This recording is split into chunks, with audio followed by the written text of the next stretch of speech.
Here we are, rowing our boat.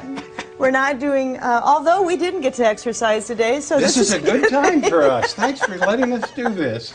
You know, this is one of those songs that we all know. I can remember when I was in high school and we'd go to track and we'd sing this song and we'd break it down and sing it in a round, and those were great memories. And this is one of those things you can make some great memories with your kids and take them in the car, turn the radio off, and they're going on those long rides and they're saying, how much further? And you've heard that every 5 miles. So this is the time to start singing Row, Row, Row Your Boat and laugh and be a kid again. Miss Delane and I went to Vienna, Austria once, and we taught at a conservatory, and we actually heard before we went into the school, we were doing some teaching sessions, and they said, whatever you do, don't sing.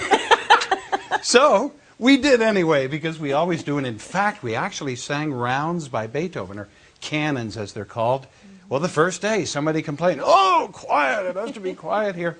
I tell you what, 3 days later they said this was the most exciting session. Everybody loves to sing. Everybody left singing, and here in the United States it's always made us very happy in a class.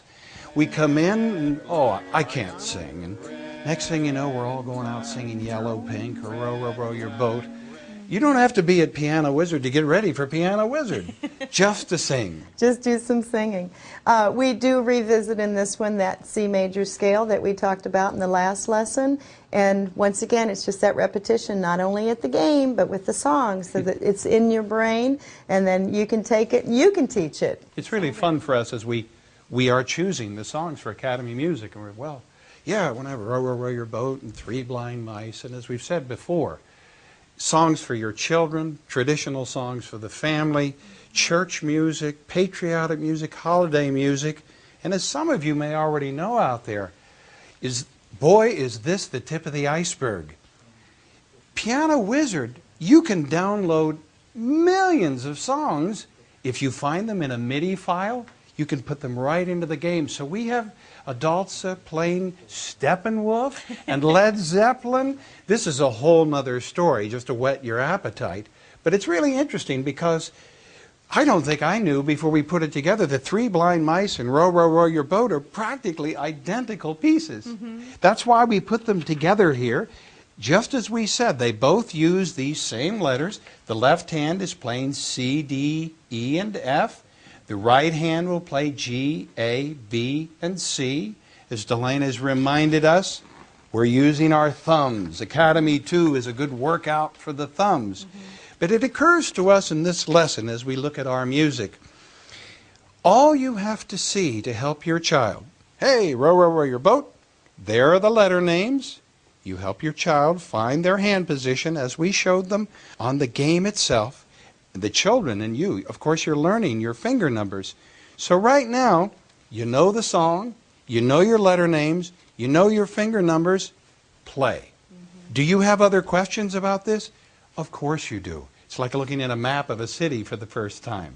But we always want to give you enough, not too much, but enough. Yes, I'm playing the song and learning what's really important at that time. And also, we've been using jam mode. And we know that we like to have the parents, you know, as kids, we want to have the folks there with us. But you know, you can start them on this and say, why don't you work on your notes a little bit?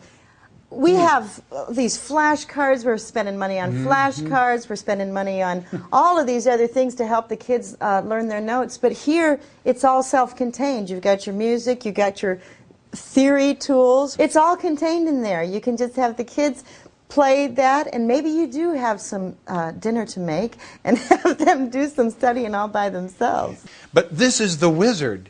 And Delane and I, we've been playing the piano our whole life. We've been teaching, it seems, our whole life. This is amazing. It's just opening up. This has become such a resource to us as teachers and for you to learn your notes, to learn your theory, to play your favorite songs. I'm glad we're only in Academy Music 2, number 8. Because we want to be with you a long time. There's so many enjoyable things to find to help you and help your children and make music at home. We're rowing boats. It's Academy Music 2, number 8. Row, row, row your boat. And like Three Blind Mice, This is a very special piece. It uses what we call the C major scale, a complete scale, 8 notes. Are we ready for it? Yes, of course, because we've got 10 fingers. So like Three Blind Mice, we have 4, 3, 2, 1 in the left on C, D, E, F, and then the right hand thumb picks up on the very next note, G, A, B, C. And when we get to this C major scale, Delaney and I get pretty excited. Boy, we're getting into something that's the bread and butter of music making. I don't think Billy knows so much about the scale right now, but he loves the piece. Billy's a good example for us today. He and Delana are choosing tempos that are good for Billy. We tried 2 hands, we've now slipped a right hand. This is the great thing about the game. Finger numbers, they're important for us right at this moment. This is the great thing about Piano Wizard, because each thing that we learn about in the game, it helps us with every song that we play. So right now, row, row, row your boat. Oh, before the lesson we sang it. We sang around with it. When we're in the classroom, we'll row our boats around. We're just having fun. But the great thing about this piece and every piece in Piano Wizard, you can be successful because the game lets you control everything. Parents for your playing, parents for your children's playing. So right now, we're on step 2. I think they're making progress while we're talking. Finger numbers, right hand, a tempo of 86. Billy is in his boat. Billy just got 100%. Yo! He was getting a little frustrated, and that's the one thing we never want any one of you to get frustrated. And so we took off the left hand. We slowed the right hand down a little bit. And so the slower we go, the easier it is for him to individualize those fingers. Okay, we just took the colors away. We're now on step 4. He's just going to have the music. And you'll find this with your kids too. There's not a frustration between step 3 and 4 because he's done it enough. We can put the finger numbers on step 4, or we could put the letter names on step 4 to help them out. You know, when I was a kid and I used to practice the piano, if I slowed a piece down like this, and if I played just one hand, and even if I made some mistakes, it sounded terrible. And sometimes I think when we think about beginning piano, we go, oh, I'm just going to sound terrible. This is what's so great about Piano Wizard. The music is always playing. It doesn't wait for you to have to know everything. It doesn't wait for you to have to be able to do everything.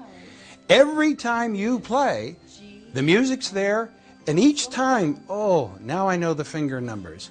Now I know the letter names. Now I can do both hands. That's the beauty of Piano Wizard. You're never failing. Each step, always great music, as you have enough time to find your way. To tell you the truth, it's the same for Delane and I. And Billy's jumping on it right now. He's finding his way. I'm going to take Billy into jam mode. One of the things that we already thought might sound good was strings. We'll go down to the cello, and we'll have him play strings and cello on jam mode. G, G, G. Now 3 A's, 3 B's, 3 C's, and 3 D's. Good! One of the things you might want to just remind your child of as they're playing is what I do with Billy is I just run my hands, see what that does? I run my hands up and down his back. It's like, it's nice to have so much control over your kid, isn't it? This is great, though. Billy says, oh, I missed a note. Frankly, when I played the piano as a kid, I didn't even know if I had missed notes. And even more importantly, I'm not positive I cared if I missed the notes. Billy's going, I missed a note. I got to do this again. I only got 96%. To have the children telling you as parents, I've got to practice more. I've got to get it right more. This is like some sort of miracle in piano teaching. So have a great time. Go for those 100%. And Billy will keep teaching us as we go on with today's lesson. Thanks for joining us.